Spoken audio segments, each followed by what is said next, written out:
Minnesota Vikings, the running game, why I'm so bullish on Dalvin Cook.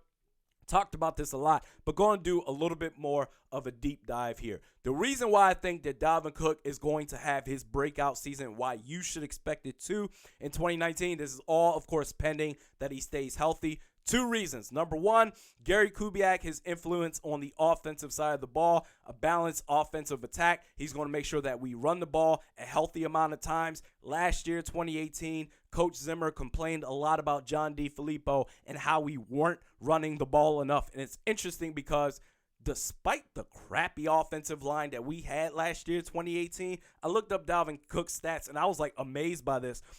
We had a crappy offensive line.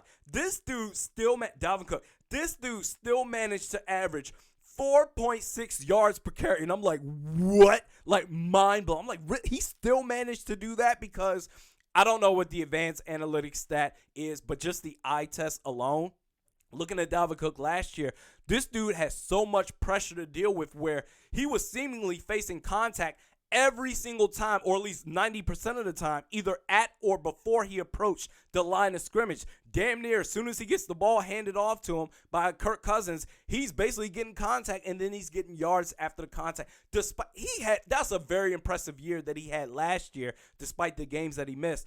He was active for 11 games. He started in 10 of them, and still with the crappy offensive line, averaged 4.6 yards per carry. That's pretty damn good. So Gary Kubiak is going to ensure that Dalvin Cook gets the ball more. And then number two, we talked about Gary Kubiak, but also the offensive line.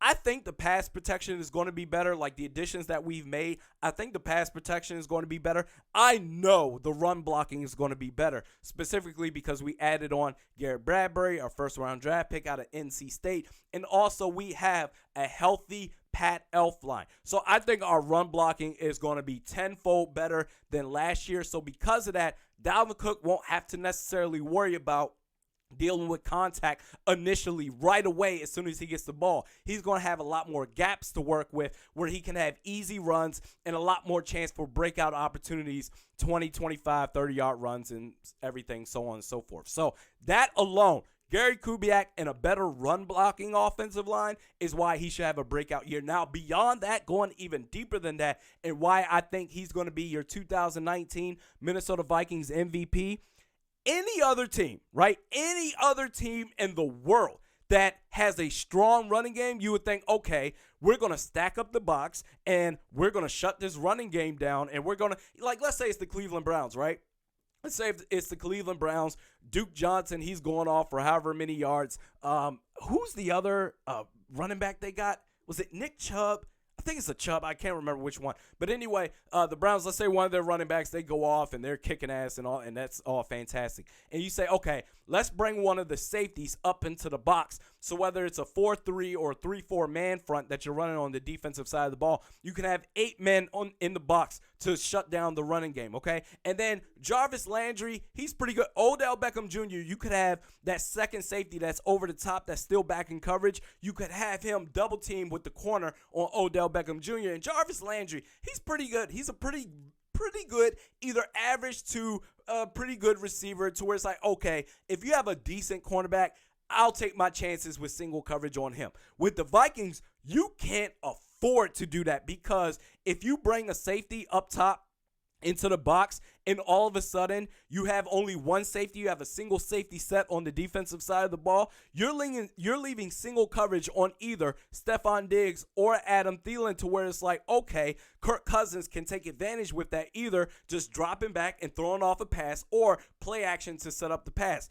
And then also how it's going to affect the rest of the team, that's Dalvin Cook, the influence of the offensive line, and Dalvin Cook kicking ass in the running game. But then also, it's like the first 4 games, I think the running game is going to take off. I think Dalvin Cook will average. Honestly, I'm very bullish on this dude. This is all pending if he's healthy and depending on the pitch count that he's going to be on to protect his health, durability throughout the whole season. I think the running game is going to take off. I think he's going to average close to 90, 95 yards per game. in the first 3 or 4 games where everything breaks out. Because you got to remember, if you're a defensive coordinator, this is the first time the Vikings is running with Gary Kubiak running the offense as far as, okay, his advisory role and Kevin Stefanski, he's still calling plays. But this is still going to be new for opposing defensive coordinators. So I think the running game will kind of not really catch them by surprise, but they won't really know how to attack it. Then, as they study film, they'll be like, okay, we need to make sure that if the play action is getting set up for these receivers, you can't have a safety go into the box. So you have to really prepare for Stephon Diggs and Adam Thielen at any time, because the threat of them alone is just going to be too great, to where it's like, okay, we need to rely on our defensive linemen and our linebackers. So whether you're running a 3-4 or 4-3, we need to rely on our 7 men in the trenches or the first and second levels to really shut down the running game. We need our linebackers especially to be really good at running sideline to sideline to shut down the running game, because we can't afford to bring in additional safety help to stop the running game. Why? Because the threat of Stephon Diggs and Adam Thielen is just way too great. That's the impact that Dalvin Cook is going to have on this Minnesota Vikings team. I think, honestly, Dalvin Cook, he's going to have a year. If you remember back in, what year was this? This was the 2014 season when Demarco Murray with the Dallas Cowboys, it was like, oh, Tony Romo, he had a fantastic year. But DeMarco Murray, to me, for that 2014 Cowboys team, he was the MVP for those Dallas Cowboys. He averaged 4.7 yards per carry, and he ended up with over 1,800 yards rushing.